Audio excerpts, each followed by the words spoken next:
A senhora vai ganhar as horas extras, até porque aí fica invertido o ônus da prova. Ou seja, o horário que a senhora alega na inicial pode ser considerado verdadeiro se forem reconhecidos a individualidade desses registros, né? Porque é um procedimento e é muito comum. É lamentável que essas empresas, acontece muito, bate o ponto e continua trabalhando várias horas depois. Então é um absurdo que as empresas... E às vezes o empregado se sujeita a fazer isso para não perder o emprego.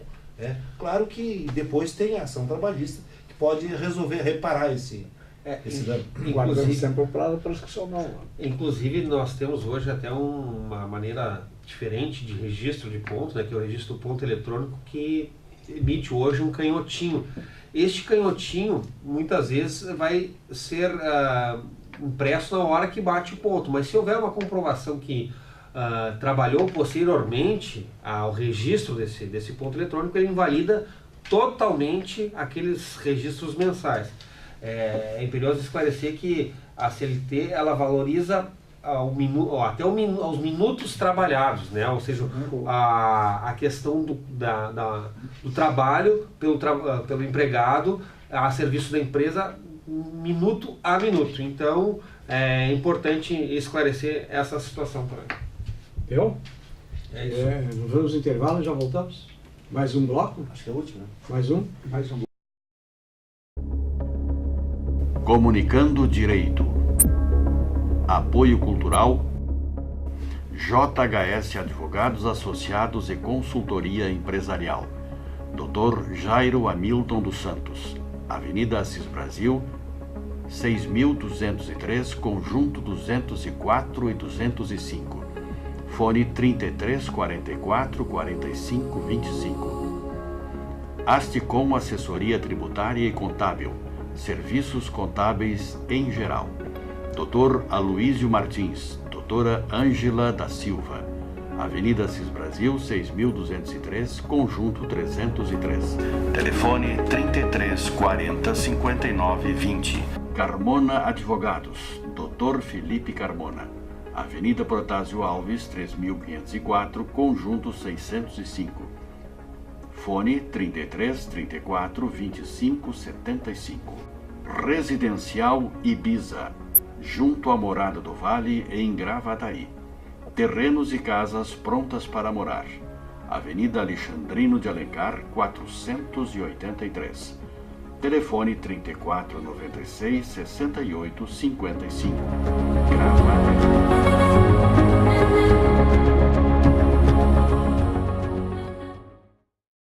Estamos de volta comunicando direito com a presença do Dr. Felipe Carmona à minha esquerda, Dr. Aloísio Martins e o Dr. Jairo Hamilton dos Santos à minha direita. Continuando então, direito do trabalho, continuando nessa esteira, tenho uma carteira assinada como doméstica. Estou em benefício e encostada há 2 anos e 3 meses. Agora me aposentaram por invalidez. Desejo saber quais os meus direitos. Quem começa? Eu entendo assim, como ela é doméstica, né, e houve então, digamos, foi cessado o contrato de trabalho dela, neste caso ela teria só aquilo que já foi vencido, ou seja, se ela tinha férias, as férias, se estivessem vencidas, o saldo de salário, se ela ainda tivesse saldo de salário para receber, e 13º se ela tivesse. Uma outra hipótese também seria com relação ao fundo de garantia, se houvesse essa opção da contratação, lá no início da contratação. Daí ela poderia liberar esse fundo de garantia. Em princípio, como ela diz aqui, que estava em benefício há 2 anos e 3 meses, nós podemos tranquilamente presumir de que não havia saldo de salários, que não havia férias, que não havia 13º. Pode ter havido a proporcionalidade. No momento que ela entrou em auxílio-doença, suspendeu o contrato de trabalho. Só que ela tivesse então antes... Exatamente, porque o gozo de auxílio-doença não gera encargos, por auxílio-doença não gera encargos ao empregador. Agora, salvo, no momento quando ela ingressou no benefício, havia alguma proporcionalidade de férias ou 13º que estivesse em andamento e que não tivesse sido pagas. Mas aí entendo, doutor, que no caso, como ela ficou mais de 6 meses afastada do benefício, ela perde essas proporcionalidades. Porque porque aquela medida 2 anos e 3 meses. 2 anos e 3 meses. Aí ela... O benefício. Aí seria só quando ela voltasse que começaria a contar de novo. Esses proporcionais ela vai perder. Sim, mas aí Se ela tivesse, vamos então imaginar assim, ó, se ela tivesse trabalhado 6 meses, e aí começou o benefício, aí ficou mais 2 anos e 3 meses afastado. Daí neste caso, E aí, no meu entendimento, no inicial, ela não tem período direito inicial nenhum. não tem direito. No meu entendimento, ele perde direito às férias se ele trabalhar, por exemplo, se ausentou, trabalhou 3, 4 meses, se ausentou, retornou. Aí se no período aquisitivo, que é os 12 meses de trabalho, se no período aquisitivo ele retornou, teve alta da Previdência, aí ele não tem direito a férias porque ficou em auxílio-doença. Agora, se ele tinha a proporcionalidade, se afastou por auxílio-doença e não retornou mais para o trabalho, me parece que aí não há como, aquela proporcionalidade ele não pode perder, porque ele não retornou mais para o trabalho. O auxílio-doença se converteu em aposentadoria. Pois é o meu Ele entendimento. entende que ele teria direito A proporcionalidade até o momento, se ele não recebeu, claro, até o momento que ela ingressou no auxílio-doença. Tá, mas essa proporcionalidade seria com relação aqui a Ao férias? período que ele trabalhou. Férias não. Ao período que ele trabalhou. Não, Ao período mas- que efetivamente ele trabalhou. Todos os direitos. Ao Não, mas período não que ele tem- trabalhou. O doutor Luiz, só para deixar claro, doutor Eu não sou trabalhista, mas olha aqui, ó.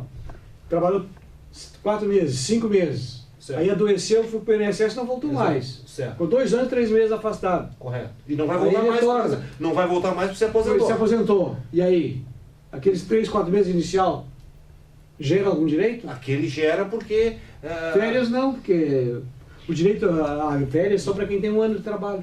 Bom, mas tem a Não, é proporcionalidade. 4/12avos no caso. É o que Exato. o Luiz está Mas dizendo. no inicial não tem. Porque se você trabalha 6 meses, não tem direito a férias proporcionais.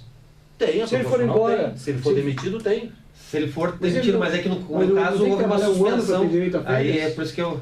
Não, houve a tem que ter 1 ano suspensão. para ter direito a Houve a férias. suspensão, ele perderia o direito se ele retorna para a empresa e aí no período aquisitivo, que a lei diz, no período aquisitivo, quando ele tiver gozado de benefício, durante X tempo, ou seja, aí ele retorna, mas aí ele não vai retornar mais. Não. Aí há um enriquecimento sem causa do empregador. Digamos aqueles 4 dozeavos, 6 dozeavos de férias, E antes do 13º. contrato, senão há um Não, enriquecimento mas sem eu causa. acho que 13º tudo bem, proporcionalidade aí.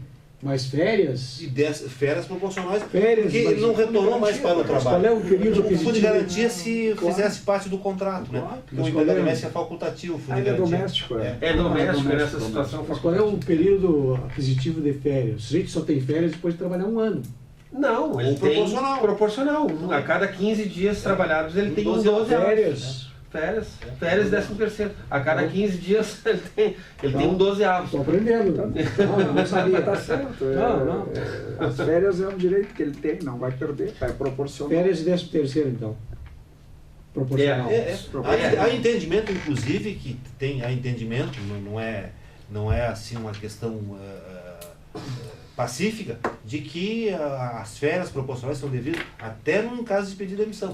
O 13º é tranquilo. As férias ainda há um Dá uma- O que entendimento poderia nesse alguém sentido. pensar? Isso é uma se ele tá construção da mais- jurisprudência, porque Exatamente. Ah, a lei pois diz é. que as férias é após os 12 meses. Pois é. Há juízes que determinam, condenam as empresas a pagar férias proporcionais em função do antes de... O 13º não tem dúvida nenhuma, porque Sim. a cada 12 meses, a Sim. cada 30 dias trabalhado, ele adquire um 12avos.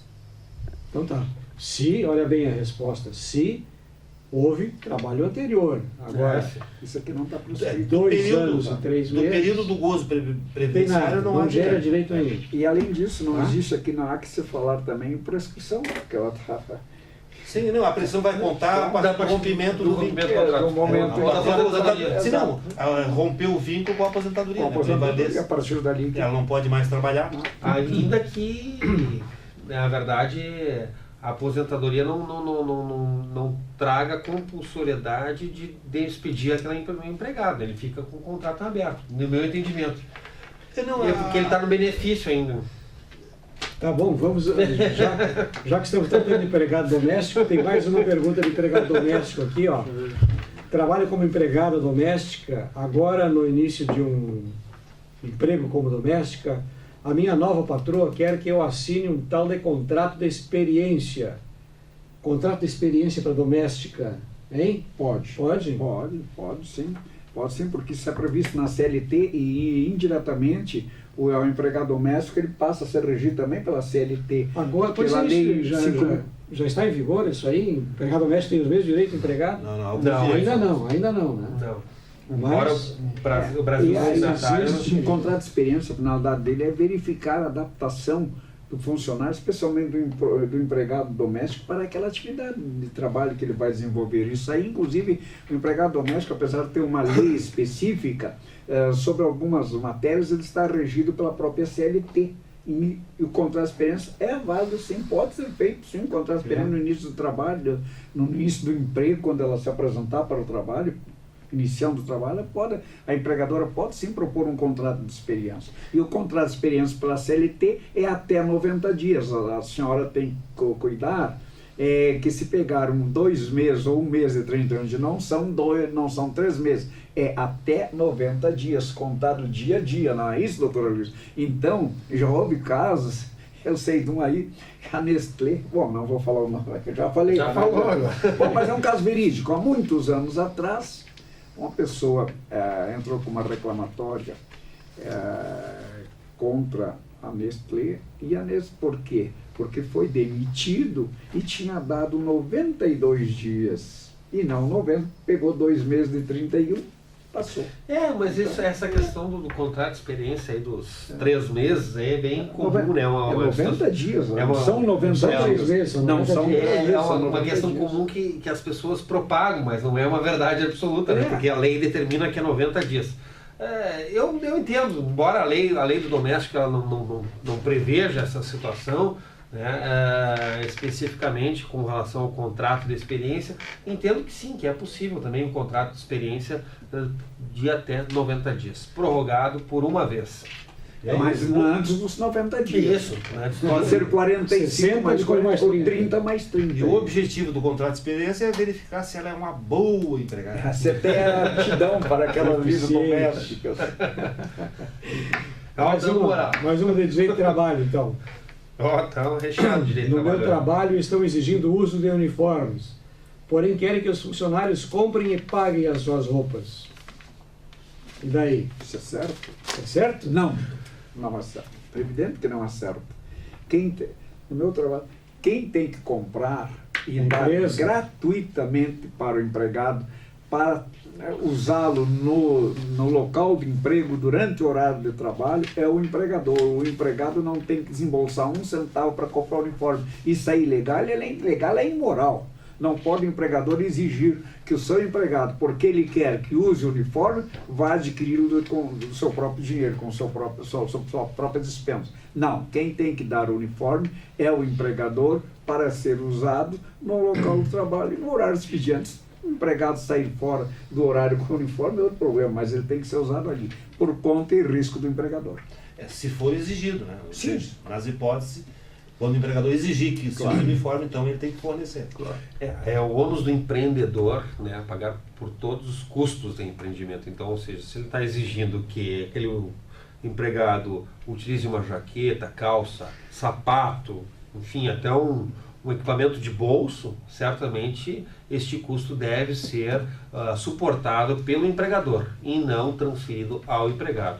Se houve essa situação, certamente o empregado pode postular uma medida, né, contrato, mesmo trabalhando, ou no final do contrato reclamando esse direito da indenização por ter suportado por esses valores. Feito. Mais uma perguntinha? Como é que estamos no nosso tempo? 4? Então tá. Fui autuado por estar embriagado. Recolheram o meu carro. Levei uma multa e me conduziram ao Palácio da Polícia.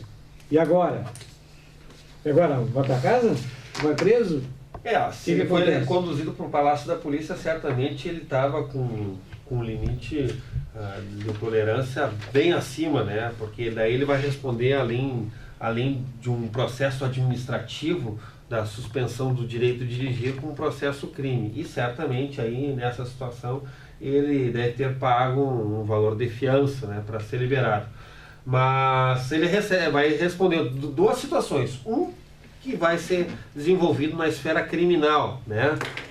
É um delito de trânsito.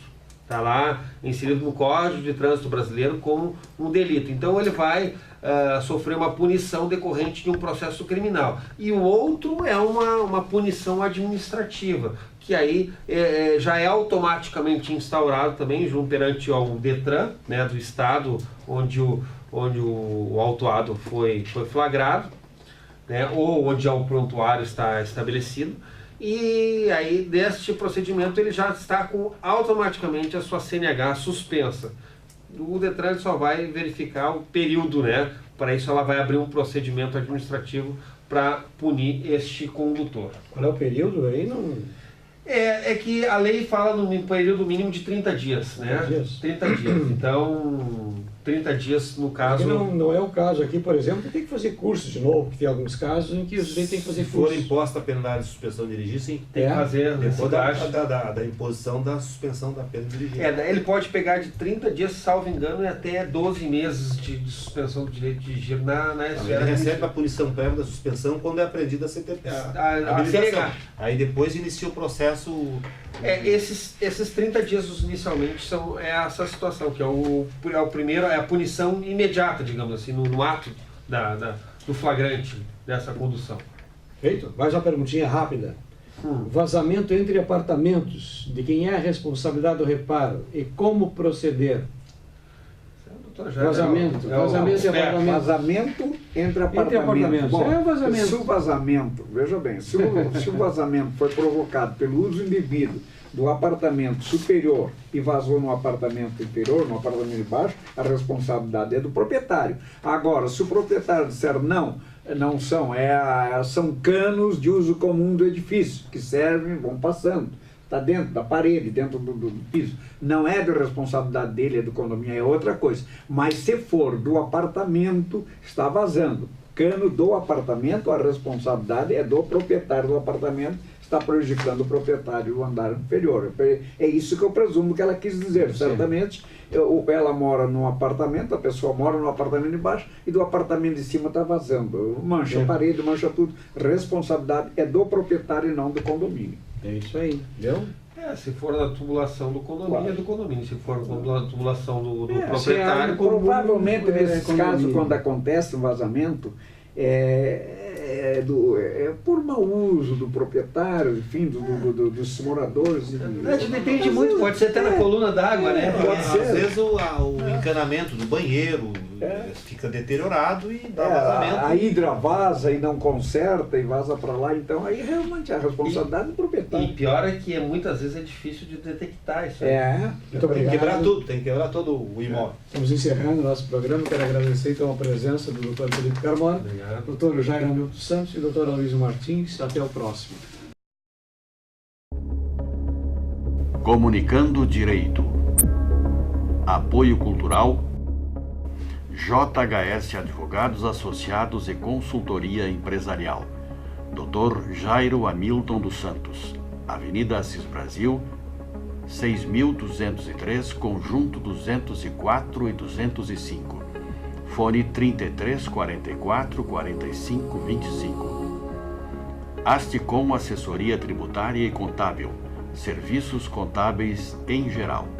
Dr. Aloysio Martins, Doutora Ângela da Silva, Avenida Assis Brasil, 6.203, Conjunto 303.